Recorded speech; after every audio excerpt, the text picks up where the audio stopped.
Okay, so I always have people asking me how to get higher extensions, and I find a lot of the time dancers emphasize the working leg rather than the standing leg more so. Now, obviously, you still have to work on stretching the working leg, and by working leg, I mean the one that is literally working up here, but even though it's called the working leg, this one is working just as hard, if not harder, because not only does it have to stay stable and connected to the side of your body, but it has to lift. Otherwise, I'll show you wrong.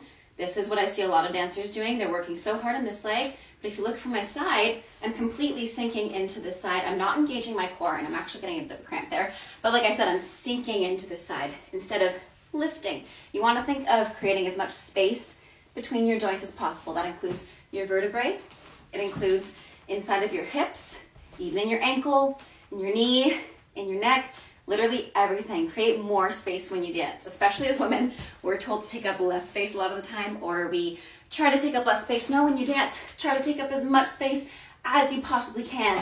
Dancing is expanding. It's taking up the space. It's elongating, especially in ballet.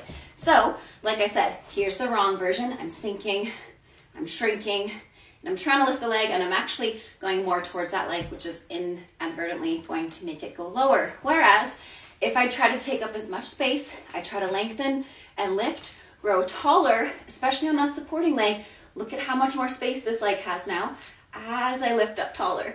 And it's much easier to sustain. Now, I'm not warm for this, so obviously yours will probably go a lot higher than mine. But like I said, try to lift. Whoops.